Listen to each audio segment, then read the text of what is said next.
Hi friends, আসসালামু আলাইকুম। ইয়ার Mariam kitchen recipe থেকে আবারও সবাইকে স্বাগতম।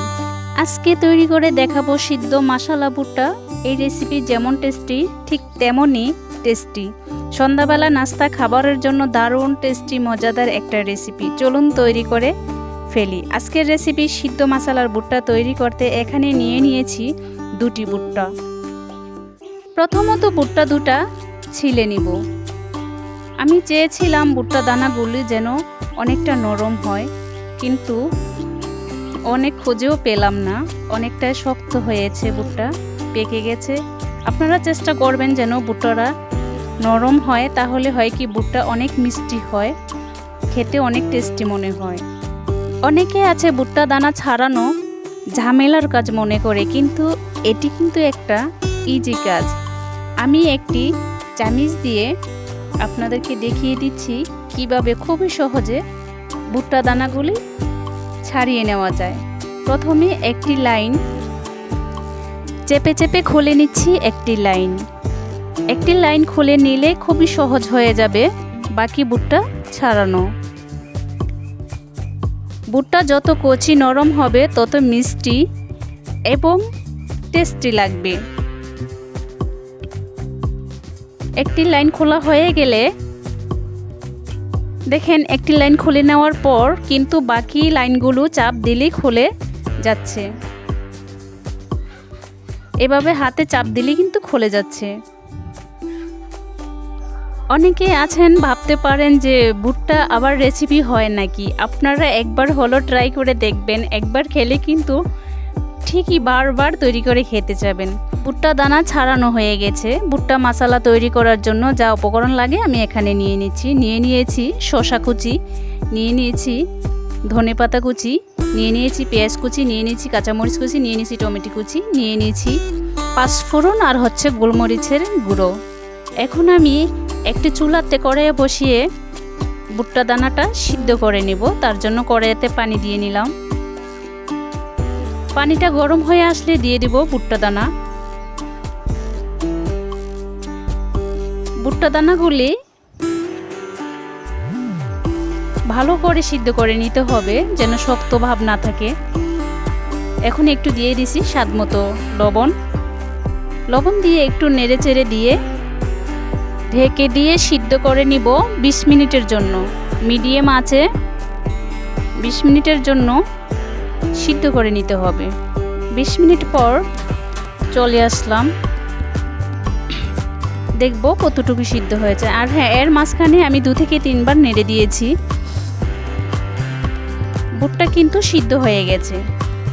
এই ভুট্টা দানা যখন সিদ্ধ হয়ে আসবে আপনারা হাতে চাপ দিয়ে দেখতে পারেন বা খেয়ে দেখতে পারেন।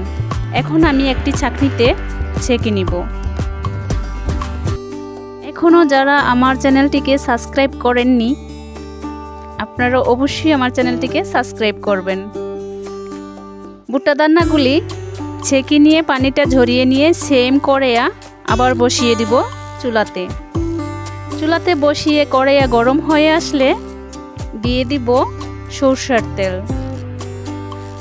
তেল দিয়ে দিব পেঁয়াজ কুচিটা কিন্তু বেশি পোড়া যাবে না, জাস্ট একটু ফ্রাই করা হবে। এভাবে একটু নেড়ে চেড়ে ফ্রাই করে নেব। একটু গরম হয়ে আসলে দিয়ে দিব টমেটো কুচি,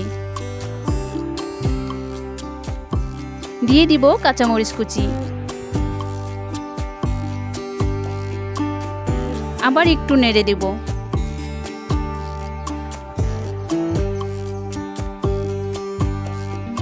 এভাবে নেড়ে দিয়ে দিব 1 চামচ সয়া সস, দিয়ে দিব 1 চামচ টমেটো সস।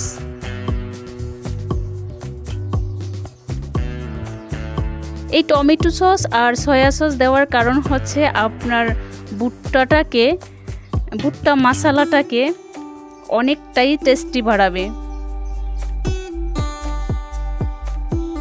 এখন দিয়ে দিব 1 ফালি লেবু।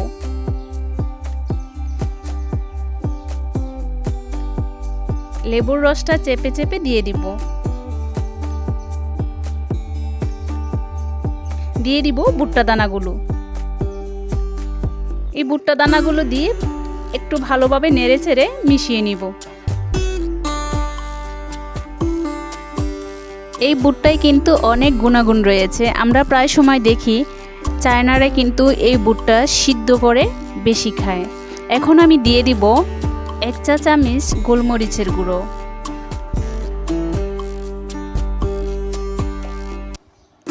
দিয়ে দিব 1 চা চামচ পাঁচফোড়ন,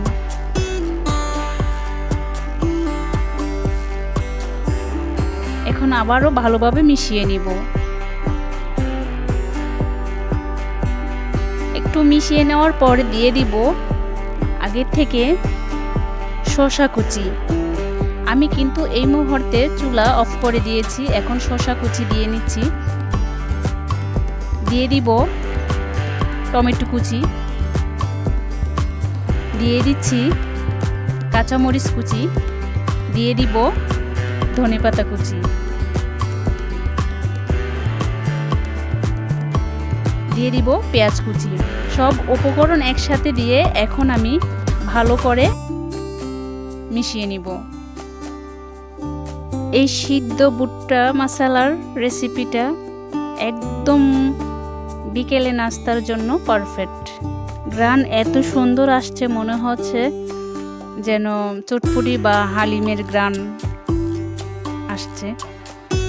হয়ে গেল আমার ভুট্টা মশলার রেসিপি। ধন্যবাদ আপনাদেরকে।